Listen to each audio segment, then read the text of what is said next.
Welcome to this Zentangle Quickie. My name is Heather Hartwick Gladden. I'm a certified Zentangle teacher, and today we're going to take a look at the Tangle Aleuba from CZT, Jaxeline, Blanco, Ruiz, or Ruiz. I hope I'm close, one way or the other. All right, this is a cute one. I'm trying to remember the Tangle, and it had to do with baby buggies or something, but it had these little orbs in it, and it made me think of that. And I'm like, besides the fact that this is just really, really cute, and it has a nice story behind it, I will let you read that in the by looking at the for more inspiration link. All right, this one, it's a border tangle. Well, it's a border tangle, but if you stack a bunch of them one on top of the other, it could be a fill-in too, huh? So, all right, so we're going to start with making two lines. Oh, no, well, it's all right. I wanted to get a little bit more space out of this, but it'll be okay. Wow, well, I've made it rather wide here. So my fix to that, a lot of times I say, draw it bigger than you think. And then sometimes my hand just goes crazy. All right, so two pairs of lines with a space in between. And then pick a place to start. I'm going to start sort of in the middle. And well, you can decide how big you want these orbs to start. I'm going to suggest by looking at Jaxeline's work, it's maybe not quite halfway for the first orb. So I'm just going to start close to the middle and a nice big round orb. And then the next one, maybe half the size or a little less. And then again, so we're graduating down. Degraduating? Would that be? Uh, I'm going to have to look up what would be the proper term for that. But at the same time, I don't care. I like to make up terms. Or Heather-isms, as somebody called it. Degraduating. And then, as we normally do with orbs, filling in that background is nice. And then, so it's like starting with one, and then I'm going to just flip the tile so it's easier. And then we're going to put another one. I'm going to start the middle right here. So the side bits, these will maybe, well, this one not so much, but can overlap a little bit.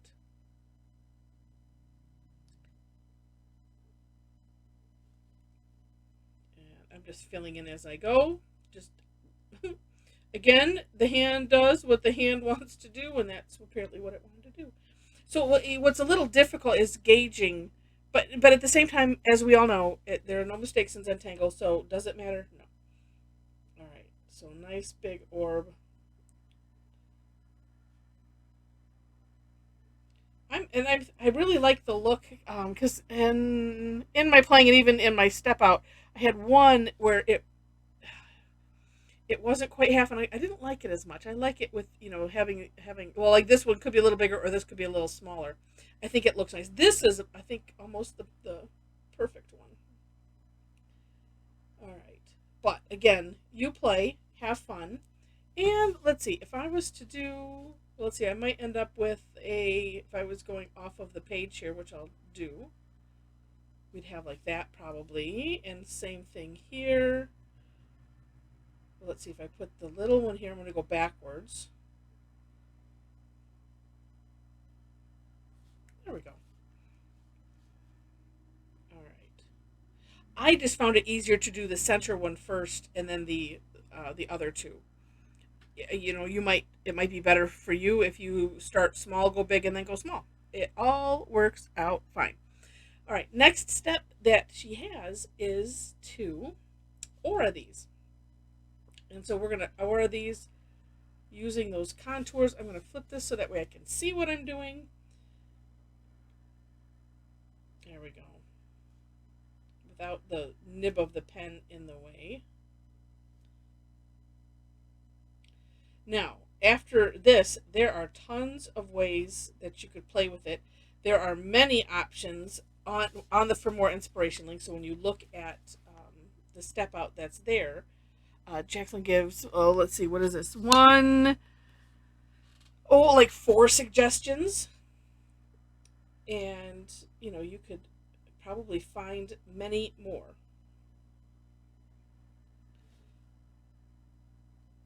I'm trying to do this slowly so we get that contour. Um, Actually, here's the one that let's see. Do I want it? Oh, sure, let's do. Okay. So I'm going to just aura it again. And two, thinking about how you want to decorate it, thinking about it a little bit in advance also might determine how much space you leave. Because one of the options you had was just basically just continuing to aura until it's all filled up, and then you would just want to select which one is essentially on top, because uh, because as you go, at some point something has to break, right? And something is going to go under. One of these auras are going to go under another one, so that you could just have fun with that thought too. Oh, hold on a second. This pen is getting old. Okay. It's either, I was just trying to tell if it's just coming to the end of its usefulness, or because sometimes I have a heavy hand and the tip will go. All right, so I'm going to do another one, and this helps because that one was kind of messy. Here's what I'm going to do. Well, let me do this first, and I did leave enough room to do that, because what I'm going to do is color in that middle aura. And as I like to do, here I'm auraing again with the pen over what I've done. Sometimes I tell you, and if you don't know what I mean by this, so like right here, I can see the lines, and it makes it easier. Where here, the pen tip, it's not that big of a deal, but sometimes it's just feels nicer to be able to see what you're doing completely unencumbered. All right. So then here, so what I'm going to do is fill in this middle section, but I'm also going to leave some shine. And I did this in one of my examples, and so did Jaxeline. But I added a couple extras. So on each bump, what I'm doing is I'm just leaving a little open space there, filling in the rest.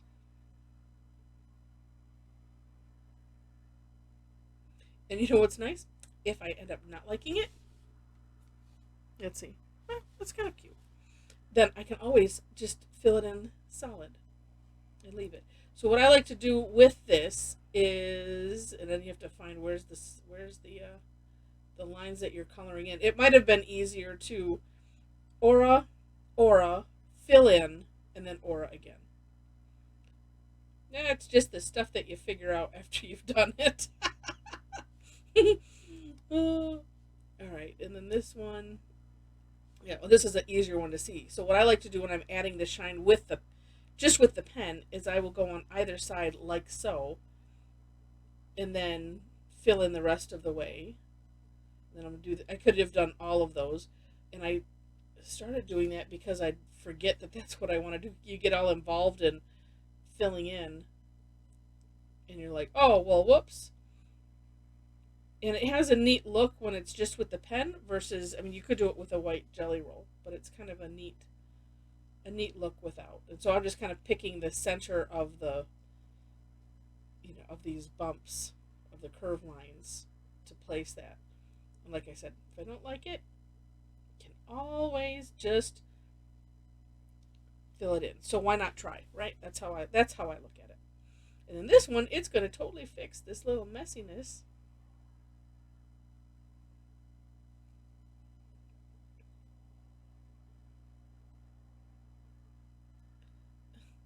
And then also helpful to, when you're orating or when you're drawing a line, try to get back to that baseline.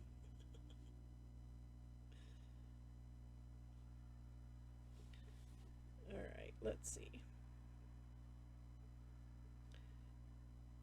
And like I said, if you have the white jelly roll, it's just as easy. You can come back and you can add that if you want. All right.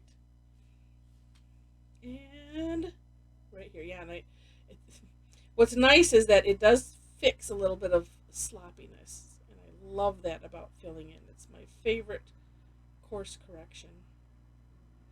Because then, too, if something is not shaped right, here I can't fix because it has to be that you're doing something, taking the line out a little bigger. So like here, it's like if I want to make that a little bit more even, so I can do that and just scooch that line out.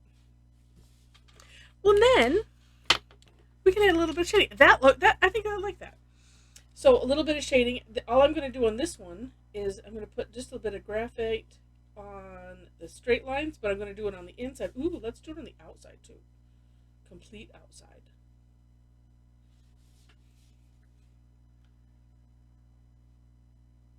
Because why not, right? And it'll look neat because it'll lift that right off of the page. Okay, let's do these insides first. And I'm just, like I said, I'm just doing the in-betweens.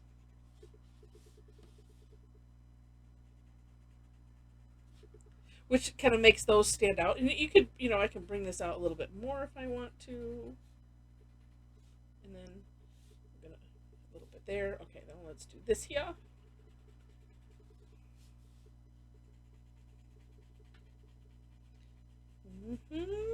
And sometimes when you want it to, oh, wow.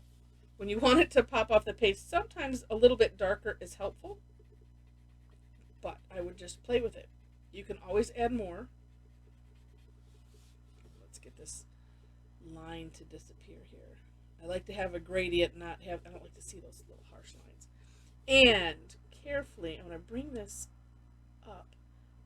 So here's something that I notice, and it bugs me. So if you can see right here, and that's something that I look for. And I just started realizing or paying attention to this like with crescent moon.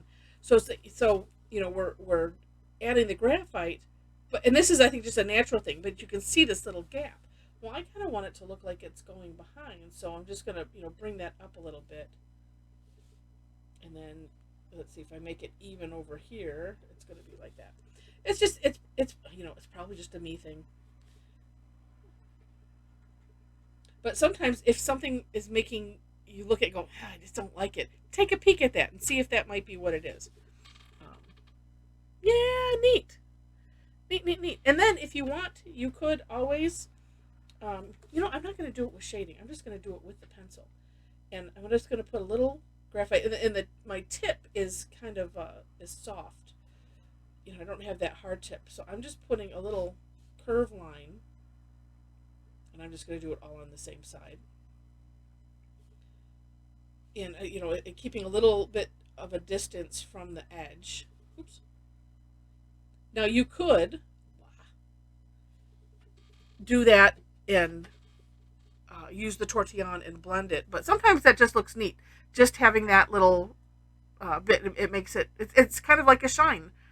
But I like it. I think it looks neat. This is a cute tangle, really, really cute tangle. Neat border. So with that, thanks so much for watching. If you enjoyed it, would love to have a thumbs up. Feel free to share it. If you haven't subscribed to the channel yet, I would love to have you be a subscriber. Of course, subscribing to the channel is free. If you are, and make sure to check out the step out links in the description section. Also below that, if you enjoyed it enough, you might want to connect with me. I do free online classes every week.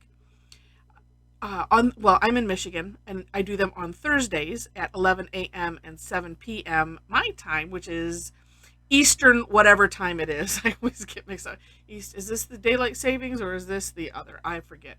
But if you put in Michigan, actually, if you follow me on Facebook or Eventbrite or Meetup.com, and those links are on my website, and that link is in the description. when you see the classes, it usually shows up as your time zone. So that way, that's all cool. All right, so if you'd like to join me for that, that would be lovely. I do have some classes that I charge a fee for, and we just have a lot of fun. So information is there. Would love to have you connect. One cannot have too many friends that tangle, and would love to have you join our community. All right, so with that, thanks so much for watching, and I wish you happy tangling.